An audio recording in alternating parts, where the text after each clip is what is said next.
வாஸ்து உண்மையின் பலன் தருமா? வாஸ்து உண்மையிலே கண்டிப்பா ஷுவரா பலன் தரும். வாஸ்து நல்லா இல்லைன்னா தீய பலனும், வாஸ்து நல்லா இருந்தா நல்ல பலனும் அதிகமாக நடக்கும். சிலருக்கு எந்த திசை நல்லாக இருக்கட்டும் அந்த திசையை பார்த்து வாசம் வச்சா நல்லா இருக்கும். சிலர் கிழக்கு திசை நல்லா இருந்துச்சு, அந்த கிழக்கு திசையே நல்லா இருக்கும். அதுல எந்த திசைக்கு அதிக பலன் வருதோ அந்த திசை பார்த்து அவர்களுக்கு வாசல் இருந்தால் அது அதிர்ஷ்டம் தரும் அப்படிங்கிறத நாங்க நிர்ணயம் பண்றோம். இப்ப எப்படின்னா, அதாவது அந்த அடிகள் கணக்குல நன்மை தரும் அடிகள், தீமை தரும் அடிகள் சொல்லி இருக்கு. அந்த நன்மை தரும் அடிகளுக்குள்ளேயே இந்த வீடுகள் அமைப்புல இருந்துச்சு அப்படின்னா அது நன்மையாக தரும். இந்த தீமை தரும் அடிகள்ல உங்க வீடு அமைச்சிட்டீங்க அப்படின்னா அது தீமையை தரும். அது எப்படி நீங்க விளையாடணும் அப்படின்னா, உங்க வீட்டுல தொடர்ந்து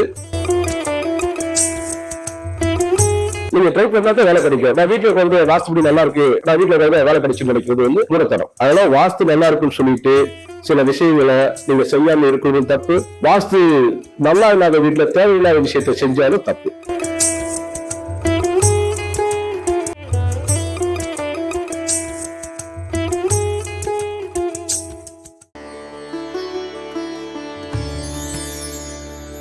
உங்கள் வாழ்க்கையின் அனைத்து பிரச்சனைகளுக்கும் சிறந்த ஜோதிடர்களிடம் தீர்வு காணுங்கள். வணக்கம், வாழ்க வளமுடன். ஆஸ்க் அஸ்ட்ரோ யூடியூப் சேனல் நேயர்களுக்கு முதற்கொண்டு வணக்கம். நான் உங்கள் அன்பு ஜோதிடர் டாக்டர் குரு நாகராஜன். வாஸ்து சாஸ்திரம் என்றால் என்ன சார்? வாஸ்து சாஸ்திரம்ன்றது வசிப்பிடம். வாஸ்து அப்படின்னா வஸ்து அடிமை, இருப்பிடத்துக்கு தேவையான சில ரூல்ஸ் அண்ட் ரெகுலேஷன், அதான் வாஸ்து சாஸ்திரம் சொல்லுவாங்க. வாஸ்து உண்மையின் பலன் தருமா?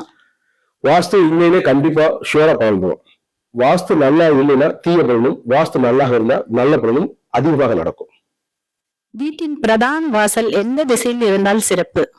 வீட்டின் பிரதான வாசல் எந்த திசையில? மொத்தமே 4 திசை தான்.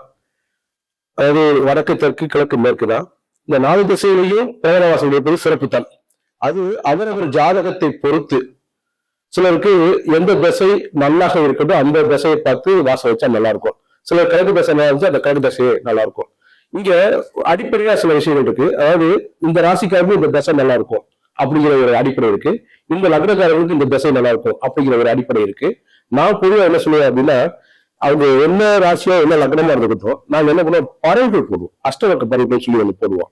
இந்த அஷ்டவர்க்க பறவைகள் வந்து ஒரு மேசத்துல இருந்து மீன வரைக்கும் பறவைகள் போட்டதுக்கு அப்புறம் ஒத்த திசை கிரகத்தில் இருக்கக்கூடிய மொத்த பறவைகளை கூட்டி அதுல எந்த திசைக்கு அதிக பறவைகள் வருதோ அந்த திசை பார்த்து அவர்களுக்கு வாசல் இருந்தால் அது அதிர்ஷ்டம் தரும் அப்படிங்கிறத நாங்க நிர்ணயம் பண்றோம். இப்ப எப்படின்னா, மேசம், சிம்மம், அப்புறம் தனுசு, இந்த 3 ஒத்த திசை, இந்த கிழக்கு திசையை குறிக்கும். இதுல 3 கூட்டும் போது எவ்வளவு பலன் வருதுன்னு பார்ப்போம். ஒண்ணு 72 இருக்கும், சில திசைகள் 82 கூட்டலாம், 30, 32, 28 அப்படின்னு சொல்லி. சோ இந்த திசைகளுக்கு தகுந்து மொத்தமா கூட்டி வரக்கூடிய பறவைகள் எந்த திசையில் அதிகமா இருக்கோ அந்த திசை உங்களுக்கு அதிர்ஷ்ட திசை. அவங்க பார்த்து வாசல் வைப்பு சிறப்பை தரும். வீட்டில் பொதுவாக காணப்படும் வாஸ்து தோஷங்கள் என்ன? வாஸ்து தோஷங்கள் பொதுவா எப்படி சொல்லலாம்னா, நீங்க குறிப்பிட்ட அளவுல வீடு அந்த ரூமோட அமைப்பு கட்டல அப்படின்னா, இப்ப ஒருவேளை 10க்கு 11, 10க்கு 10 இப்படி அமைப்பிருக்கலாம். இப்ப 11க்கு 13, அதாவது அந்த அடிகள் கணக்குல நன்மை தரும் அடிகள், தீமை தரும் அடிகள் சொல்லி இருக்கு. அந்த நன்மை தரும் அடிகளுக்குள்ளேயே இந்த வீடுகள் அமைப்புல இருந்துச்சு அப்படின்னா அது நன்மையாக தரும். இந்த தீமை தரும் அடிகள்ல உங்க வீடு அமைச்சிட்டீங்க அப்படின்னா அது தீமையை தரும். அது எப்படி நீங்க விளையாடணும் அப்படின்னா, உங்க வீட்டுல தொடர்ந்து வருத்தம்னா உடல் வருத்தம், மன வருத்தம், இது மாதிரி இருந்துகிட்டே இருக்கும். ஹாஸ்பிட்டல் செலவு வந்துகிட்டே இருக்கும். தேவையில்லாம ஆக்சிடென்ட், ஆபரேஷன், போலீஸ் ஸ்டேஷன் விவகாரங்கள் இதெல்லாம் உங்களை தேடி வந்துகிட்டே இருக்கும். அப்புறம் வறுமை, அப்புறம் உங்க வீட்டு பெண் குழந்தைகள் வந்து அதாவது மதம் மாறி, இனம் மாறி அப்படிலாம் திருமணம் செய்யக்கூடிய சூழலை கொண்டு வந்து கொடுக்கும். இதெல்லாம் வாஸ்து குறைபாட்டுல சில வகைகள். இது கொஞ்சம் தான் நான் சொல்லியிருக்கேன், இல்ல ரொம்ப இருக்கு. அது நீங்க கேட்டு தெரிஞ்சுக்கோங்க. வாஸ்து தோஷத்திற்கு இடிக்காமல் பரிகாரம் செய்ய முடியுமா? வாஸ்து தோஷத்திற்கு இடிக்காம பரிகாரம் செய்ய முடியுமா அப்படின்னா கொஞ்சம் சிரமம் தான். ஆனா ஒரு விஷயம் இருக்கு, பெரிய அளவிலும் மாற்ற முடியாத வாஸ்தாக இருந்தா, வாஸ்து குறைபாடாக இருந்தா இடிச்சுதான் செய்யணும். மாற்றக்கூடியதாக இருந்தா இடிக்காம செஞ்சுக்கலாம். இதுல ஒரு முக்கியமான விஷயம், அதாவது பால் காய்ச்சறது, அதாவது கிரக பிரவேசம் அன்னைக்கு பால் காய்ச்சறது ஒண்ணு, அந்த கோயில் வந்து தெய்வத்திற்கு கண் திறக்கிறது ஒண்ணு. இந்த 2ன்னு அப்படின்னா தெய்வத்துக்கு கண்ணை திறந்துட்டீங்க, அதுக்கப்புறம் இந்த தெய்வத்தை சிலையில எந்த மாற்றமும் செய்யக்கூடாது. நீங்க வீட்டுல பால் பொங்கி வருவிச்சுன்னா வீட்டுல எந்த மாற்றமும் செய்யக்கூடாதுன்னு வாஸ்து விதி சொல்லுது. ஆனா வாஸ்து தோசைப்படி நீங்க வீடு கட்டிட்டீங்க, தப்பா கட்டிட்டீங்கன்னா திரும்ப அவங்ககிட்ட நீங்க பூஜை பண்ணி பர்மிஷன் வாங்கணும். நீங்க ஒரு நிமித்த மூலமாகவோ ஆவணம் மூலமாகவோ நீங்க பெர்மிஷன் கட்டி இடிச்சு கட்டலாமா அப்படின்னு பெர்மிஷன் கேட்கணும். இன்னும் குழந்தைங்க பூ கட்டி போடுவாங்க பாத்தீங்களா, இது மாதிரி ஏதாவது ஒரு விஷயத்த செஞ்சு ஒரு நன்மையான விஷயம் வந்துச்சுன்னா அந்த வீடை இடிச்சு கட்டுறத செய்யலாம். இல்ல இன்னும் வரல அப்படின்னா சின்ன சின்ன வாஸ்து பரிகாரங்கள் இருக்கு. அதுல முக்கியமான பரிகாரம் என்னன்னா மா இலை, அதாவது மயிலுக்கு பிடித்தது மா இலைன்னு சொல்லுவாங்க. மயில் தான் நம்மளுக்கு வாஸ்துக்கு கடவுள்னு வச்சுக்கோங்களேன். விஸ்வகர்மா மயில் அப்படின்னு 2 பேர். இந்த மயில் பிடிச்ச வாஸ்துக்கு அந்த மா இலைய, அதாவது சனிக்கிழமை தோறும் உங்களோட தலைவாசல்ல கட்டிட்டு வரணும். அது டேமேஜ் ஆகாம கட்டணும். கட்டிட்டு வரும்போது ஒவ்வொரு சனிக்கிழமையும் மாத்தி மாத்தி கட்டிட்டு வரணும். இந்த மாத்திர இலைய அதை கொண்டு போய் ஓடுற தண்ணி விட்டுணும். இப்படி நீ தொடர்ந்து செய்துட்டு வர மூலமாக இந்த வாஸ்து குறைபாடுல நீங்க நீங்கிக்கலாம். இது அதாவது திருத்த இடிக்கக்கூடாது அப்படின்னா இந்த பரிகாரத்தை செய்யுங்க. இல்ல இடிச்சு பரிகாரம் செய்ய நான் சொன்ன மாதிரி உங்க கோயில்லையோ மற்ற கோயில்லையோ நீங்க ஒரு பிரசன்னம் போட்டு ஓகே சொன்னா நீங்க இடிச்சு கட்டி சரி பண்ணிக்கோங்க. சார், வீட்டில் பணவரவு அதிகரிக்க வாஸ்துப்படி என்ன செய்ய வேண்டும்? வீட்டுல பணவரவு அதிகரிக்க வாஸ்துப்படி, இங்க வாஸ்துப்படி வீட்டுல கட்டிட்டோம், நல்லா தான் இருக்கு. பணவரவு அதிகமாக்கணும், இதுதான் முக்கியமான விஷயம். வீடு வெட்டும் சுத்தமா வச்சுக்கணும். அது இந்த செல்வவளம் பெருக பரிகாரம் சொல்லும் போது லட்சுமிக்கு பிடிச்சது, லட்சுமி தாயாருக்கு பிடிச்சது சுத்தம். சேஷ்டா தேவி சொல்றது மூத்த தேவிக்கு, இந்த லட்சுமியோட அக்காவுக்கு பிடிச்சது அசுத்தம். நீங்க வீடு சுத்தமா வச்சிருந்தீங்கன்னா செல்வம் பெருகும். அசுத்தமா வச்சீங்கன்னா கண்டிப்பான முறையில சேஷ்டா தேவி தான் அங்க குடியிருப்பாங்க. சண்டை, சச்சரவு, அழுகை, தலைவிரிகள் எல்லாம் இருக்கிறது, எல்லாமே செல்வ வளத்தை தடை செய்யக்கூடிய ஒரு விஷயம். அதாவது என்ன சொல்றது, இந்த அசைவம் அது சமைக்கிறதுக்குள்ள எனக்கு தெரிஞ்சு வீட்டுக்குள்ள சமைக்கிறத விட வீட்டுக்கு வெளியே சமைச்சா நல்லது. அப்ப சாப்பிட்டு சுத்தப்படுத்தி வச்சுக்கிறது நல்லது சொல்லுவாங்க. நீங்க அடிப்பெருக்க உங்க வீட அந்த கோவில் சொல்லக்கூடிய அதை வச்சு நீங்க தெளிச்சு வீடை சுத்தப்படுத்திக்கணும். சாம்பார் பக்கம் விடாம போடணும் உங்க வீட்டுல. அப்புறம் தண்ணீர் தெளிக்கிறது, உப்பு தண்ணி வச்சு உப்பு கல்லுப்பு வச்சு அதை மூலமாக இந்த ஃப்ளோரை கிளீன் பண்றது, இது எல்லாமே உங்க வீட்டுல வாஸ்து குறைபாட இல்லாட்டி இதெல்லாம் நீக்கக்கூடிய ஒரு வழி. சார், இப்ப வாடகை வீட்டுக்கும் அடுக்குமாடி குடியிருப்புக்கும் வாஸ்து பார்க்க வேண்டுமா? கண்டிப்பா வாடகை வீட்டுக்கும் அடுக்குமாடி குடியிருப்புக்கும் வாஸ்து பார்த்தே ஆகணும். நல்லா பாருங்க, அடுக்குமாடி குடியிருப்புல ஒரு பகுதியில் உள்ளவங்க நல்லா இருப்பாங்க, இன்னொரு பகுதியில் உள்ளவங்க பிரச்சனைக்குரியவர்களா இருப்பாங்க. இன்னும் பாத்தீங்கன்னா அந்த நல்ல வாஸ்து உள்ள வீட்டுல அதிகமா யாரும் வீட காலி பண்ணி போக மாட்டாங்க. அந்த அடுக்குமாடி குடியிருப்புலயே அவங்க வீடை வாங்கி அதை கடைசியால அதை பயன்படுத்திக்கிட்டே இருப்பாங்க. இந்த நல்லா இல்லாத பகுதியில இருக்கக்கூடிய அந்த வீடு பாருங்க அடிக்கடி காலி ஆகிக்கிட்டே இருக்கும். ஒரு ஆள் மாத்தி விற்பனைக்கு போய்கிட்டே இருக்கும். ஒரு 10 கை 15 மாறுற மாதிரி இருக்கும். ஆனா நல்லா வாஸ்து இருந்துச்சுன்னா அது அப்படியே ஒரு ஆள்கிட்டயே இருக்கும். சோ வாடகை வீட்டுக்கு கண்டிப்பா வாஸ்து பார்த்தே ஆகணும். சார், வாஸ்துவும் ஜோதிடமும் ஒன்றுக்கொன்று தொடர்புடையதா? வாஸ்துவும் ஜோதிடமும் ஒன்றுக்கொண்டு கண்டிப்பாக தொடர்புடையதுதான். இப்ப கூட இதுக்கு முன்னாடி ஒரு கேள்வி கேட்டீங்க, இந்த அபார்ட்மெண்ட்ல குடியிருக்கிறது. இந்த அபார்ட்மெண்ட்ல யார் குடியிருக்காங்கன்னா அவங்களோட ஜாதகத்துல செவ்வாய் 6, 8, 12 3, 6, 8, 12 போய் மறைந்து நின்றாலோ, செவ்வாய் நீசமாக இருந்தாலும், பகை பெற்றாலோ, பாதகத்தாரி இருந்தாலும் அவங்களுக்கு பாத்தீங்கன்னா இந்த அபார்ட்மெண்ட் வீடு அமையும். சோ அப்ப வாஸ்துவும் ஜோதிடமும் தொடர்பு கண்டிப்பா தொடர்பு இருக்கு. இன்னொரு விஷயம் இருக்கு, உங்க வீட்டுல ஏதாவது ஒரு சுகத்துல ஒரு கீரை விழுகுது, ஒரு விரிசல் விழுகுது, அதெல்லாம் ஜாதகத்துல உள்ள கோள்களை வச்சு நம்ம சொல்லிடலாம். ஏதாவது ஒரு கோள் அது நீசமா இருக்கு அப்படின்னா உங்க வீட்டுல அந்த இடத்துல சுகத்துல ஒரு கீரை விழுகும். இப்ப சூரியன் நீசமா இருக்கு, அது என்ன பண்ண அப்படின்னா உங்க தலைவாசல்ல கோடு விழுகும். சனி இப்ப நீசமா இருக்காது, அந்த வடக்கு பக்கம் இருக்கக்கூடிய ஒரு அந்த சுகத்துல கோடு விழுகும்.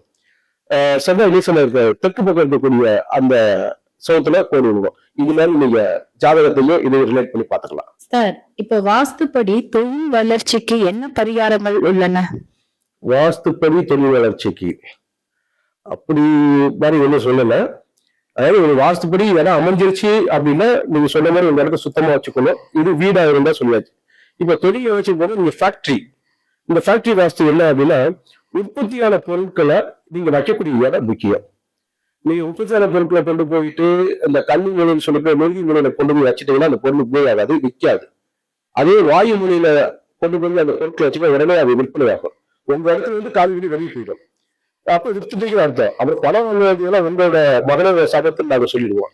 அதாவது ஒரு நெருப்பு முறையில கொண்டு போகணும், அந்த பொருட்களை உற்பத்தியான பொருட்களை வைக்கக்கூடாது. ஈசானத்துல வைக்க தேவையில்லை. முக்கியமா வாயுவில் வச்சுன்னா அது சீக்கிரம் வித்துரும். இது மாதிரி சின்ன சின்ன விஷயங்கள் இருக்கு. நீங்க நல்ல சிறந்த அந்த ஜோதிட நிபுணர்களை வாஸ்து நிபுணரை கேட்டு அந்த ஃபேக்டரி வாஸ்து தெரிஞ்சு அது செய்யுங்க, நல்லது நடக்கும். சார், இப்ப வாஸ்து பற்றி மக்கள் நம்பும் மிகப்பெரிய தவறான கருத்து என்ன? மக்கள் நம்பக்கூடிய வாஸ்து பத்தி தவறான கருத்து, வாஸ்துப்படி வீடு விழுந்துட்டா எனக்கு எல்லாமே கிடைச்சிரும் நினைக்கிறது தவறான கருத்து தான். ஏன்னா வாஸ்துப்படி நல்லா இருக்கு, அதே சமயம் உங்களுக்கு நடக்கூடிய தசா புத்தி கொஞ்சம் தீயதா இருக்கு அப்படின்னா ரொம்ப தீய பலன் பெருசா நடக்காது, ஆனா வேற தீய பலன் நடக்கத்தான் செய்யும். அப்போ இந்த வாஸ்து நல்லா இருக்குன்னு சொல்லி அதை நீங்க எனக்கு என்னன்னு இருந்துட்டீங்க அப்படின்னா நன்மையா நல்லா நடக்காது. எனக்கு வேலைக்கு நான் ட்ரை பண்ணணும், நீங்க ட்ரை பண்ணா தான் வேலை கிடைக்கும். நான் வீட்டுல வந்து வாஸ்துப்படி நல்லா இருக்கு, நான் வீட்டுல வேலை கிடைச்சு நினைக்கிறது வந்து மூலத்தனம். அதெல்லாம் வாஸ்து நல்லா இருக்குன்னு சொல்லிட்டு சில விஷயங்களை நீங்க செய்யாம இருக்கிறதும் தப்பு, வாஸ்து நல்லா இல்லாத வீட்டுல தேவையில்லாத விஷயத்த செஞ்சாலும் தப்பு. ஒரு வீட்டிற்கு உயிர் சக்தி உள்ளதா? ஒரு வீட்டுக்கு கண்டிப்பா உயிர் சக்தி இருக்கு. அதை எப்படி நீங்க தெரிஞ்சுக்கலாம்? அந்த வீடு எப்பவுமே மகிழ்ச்சியா இருந்துச்சு, சிரிப்பு, அந்த குமாரமா இருந்தாங்க அப்படின்னா அந்த வீட்டுல உயிர் சக்தி இருக்குன்னு அர்த்தம்.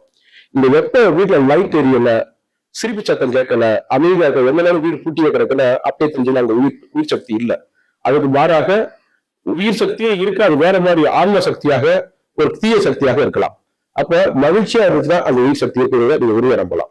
ஒருவேளை எனக்கு இந்த உயிர் சக்தி இதெல்லாம் உண்டாக்குறதுக்காக சில சமயம் என்ன பண்றாங்கன்னா வீட்டுல அந்த மீன் வளர்க்கறதுலாம், வீடுன்னு ஒரு பொருளை வந்து வளர்க்குறாங்க, அது எந்த நேரம் விழிச்சுக்கிட்டே இருக்கிற ஒரு பொருள் வளர்க்குறாங்க.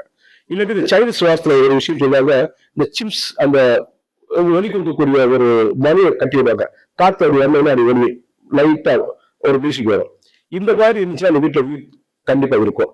நீங்க வீட்டுல மறு அடிச்சு சாமி போடுங்க, ஊழி கிடைக்கல, இந்த மணி அடிச்சாலும் வீட்டுல உயிர் சக்தி வந்துருங்க.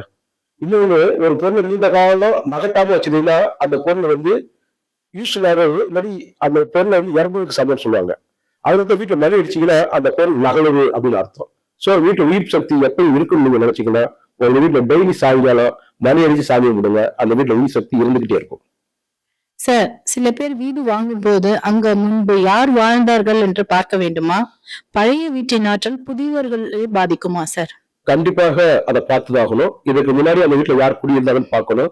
அவர்கள் நல்ல குடும்ப மகிழ்ச்சியாக மன மகிழ்ச்சியாக சந்தோஷமாக இருந்த அந்த குடும்பமாக இருந்தா அந்த குடும்பத்துல இருந்து நம்ம வீடை வாங்கலாம். ஏசா சந்தோஷமா இருக்கிறவங்க வீடை விற்க போறாங்க அப்படிங்கிற கேள்வி வந்துடும். ஒருவேளை அவரோட மகன் இல்லாட்டி பேரன் பேத்தி வெளிநாட்டுல வேலைக்கு போயிருப்பாங்க, அவங்க எங்க வீட வந்திருக்கன்னு சொல்லி கூப்பிடுவாங்க, அவர்களுக்காக இவங்க நம்ம வீட்டை வித்துட்டு போனாங்கன்னா அந்த வீட மன மகிழ்ச்சியோட வாங்கி நம்ம குடியிருப்பது மூலமாக நம்ம நல்லா இருப்போம். மாறாக அவர் கடன் தொண்டையில இல்லாட்டி ஏதோ ஒரு பிரச்சனையில அந்த அதாவது இயற்கைக்கு மாறாக மரணம் அடைந்து அந்த வீட்டுல மரணம் அடைந்திருந்தாங்கன்னா அந்த வீடெல்லாம் நம்ம வாழ்றது வந்து அவாய்ட் பண்ணணும். கடவுள் இருக்கிற விட அதை வேலத்துல வாங்கி நம்ம போய் குடியிருக்கிறதையும் அவாய்ட் பண்ணணும். சார், ஒரே வீட்டில் ஒருவருக்கு அதிர்ஷ்டமும் மற்றொருவருக்கு துர்திருஷ்டமும் அமைவது ஏன்? ஒரே வீட்டுல அதிர்ஷ்டம் துரதிர்ஷ்டம் இது அனைவருக்கு காரணம் பல இருக்கு. ஒண்ணு எப்படின்னா ஆண் பெண் அப்படி ஒரு விஷயம் இருக்கு. சில வீட்டுல 2 பேரும் ஆண் இருப்பாங்க, அது ஒருத்தர் நல்லா இருப்பா ஒருத்தர் நல்லா இருக்க மாட்டான், அப்படியும் இருக்கு. சோ இவ வீடை மட்டும் காரணம் சொல்லி அவங்க 2 பேரும் ஜாதகமும் வேலை செய்யும். ஒருத்தர் நல்ல நேரத்துல பிறந்துப்பாரு, ஒருத்தருக்கு வேற மாதிரி இருக்கும். இல்ல நமக்கு தெரியும் 2 பேர் ரெட்டை சேர்ந்து இருப்பாங்க, சில நிமிஷம் வித்தியாசமா பிறந்திருப்பாங்க, அது ஒருத்தர் நல்லா வாழும் ஒருத்தர் வந்து கொஞ்சம் நல்லா இருக்காது. இதெல்லாம் நம்ம பார்த்திருக்கோம். இது எல்லாமே காரணமா நினைச்சுக்கிறோம். சில இடத்துல பாருங்க நல்லாவே குடும்பம் நல்லா போய்கிட்டே இருக்கும். அது ஒரு அக்கா வச்சு 2 பேரும் அதாவது 2 வருஷம் வித்தியாசத்துல வயசுக்கு வந்திருப்பாங்க. சடங்கு என்ன கொண்டு வந்திருக்கு அந்த வீட்டுல 2 பேருக்கு தனித்தனியா நடத்தினா செலவு குடும்பம் ஒரே நல்ல சடங்கு நடத்துவாங்க. அதே மாதிரி ஒரே நல்ல 2 பேருக்கு திரும்ப நடத்தி வைப்பாங்க. இப்படி எல்லாம் நடத்தினா அந்த வீட்டுல தீய பலன் தான் நடக்கும். ஒரு நல்ல காரியம் கிடைச்சு திரும்ப ஒரு 6 மாசம் கழிச்சு நல்ல காரியம் நடத்தணும். இதுவும் ஒரு காரணமா இருக்கு, வாஸ்துவும் காரணமாக இருக்கு, ஜாதகமும் காரணமா இருக்கு. அதை நம்ம ஆய்வு பண்ணணும். நீங்க என்ன பிரச்சனைங்கிறத நல்ல சிறந்த ஜோதிடரை பார்த்து கணிச்சுக்கோங்க. இப்போ சில வீட்டு வாசலில் நின்று உங்கள் வாழ்க்கையை கணிக்க முடியுமா? அவங்களோட வாழ்க்கையை கணிக்க முடியுமா? ஓகே, இது நீங்க கேட்க பதிலா வீட்டுக்கு நுழையும் போதே எங்க வீட்டுல உள்ள உங்க வாழ்க்கையில கணிச்சிட முடியுமா அப்படின்னு கேக்குறீங்க. ரியலா இந்த இன்ட்யூஷன் பவர் உள்ள சில ஜோதிடர்களுக்கு அது முடியும். மற்றபடி நான் சயின்ஸ் மட்டும் அப்படின்னா வாசல் முன்னெல்லாம் செய்ய முடியாது, பார்க்க முடியாது. இன்ட்யூஷன் பவர் அதுல இந்த ஆன்மீகத்துல அதிக ஈடுபாடு உள்ள ஜோதிடர்கள் இருப்பாங்க. எங்களால சில தெய்வங்களை வந்து உபாசன தெய்வமாக வச்சிருப்பாங்க. இந்த வாராகி கும்பிடுறேன், பாலாம்பியா கும்பிடுறேன் அப்படி வச்சிருப்பாங்க. சில வந்து ஹனுமன், உச்சிஸ்ர கணபதிக்குள்ள வச்சிருக்காங்க. அவங்களுக்கு அந்த இன்ட்யூஷன் பவர் இருக்கும். சும்மா ஒருத்தர் பார்த்தோன்னே அப்படி சொல்ல ஆரம்பிச்சிருவாங்க. அந்த இடத்துக்கு போகணும்னு சொல்ல ஆரம்பிச்சிடும். அதுல முக்கியமான விஷயம், இந்த செருப்புலாம் போட்டுக்கிட்டு அந்த வாசலுக்குள்ள மிச்சிதான் உங்களால் கண்டுபிடிக்க முடியாது. செருப்பை கழட்டி விட்டு அந்த வாசல காலில் வச்சு பாருங்களேன், அவங்களுக்கு அது பவர் தெரியும். ஸோ இன்டியூஷன் பவர் மூலமா சொல்ல முடியும். அதுக்கு சிறந்த ஆன்மீகம் அந்த பக்தி இருந்தா மட்டும் தான் சொல்ல முடியுங்க. சார், இப்ப இருக்கிற ஏஐ காலத்தில் வாஸ்து வேலை செய்கிறதா? கண்டிப்பா வேலை செய்யுது. வேலை செய்யலாம், வாஸ்து வேணும்னு நான் சொல்லுவேன். சில நல்லா பார்க்க நீங்க ஒரு போட்டோ கொடுத்தீங்கன்னா நமக்கு விருப்பப்படி கேட்டோம்னா அது வேற மாதிரி தான் செஞ்சு கொடுக்குது. ரொம்ப வேறாத்தான் நமக்கு சரியா அமையுது. அது மாதிரி ஏழை காலத்துல வாஸ்து இருக்கான்னா கண்டிப்பா இருக்கு. வாஸ்து வேலை செஞ்சே தீரும். சார், எதிர்கால ஸ்மார்ட் ஓனிகளுக்கு வாஸ்து இருக்குமா? கண்டிப்பா இருக்குங்க. இனிமேல் தான் வாஸ்துவை அதிகமாக நம்புவாங்க. இனிமே அப்படி அனைத்து கட்டணங்களும் வாஸ்து முறைப்படியே கட்டுவாங்க. அதுல எந்த மாற்றமே இல்லை.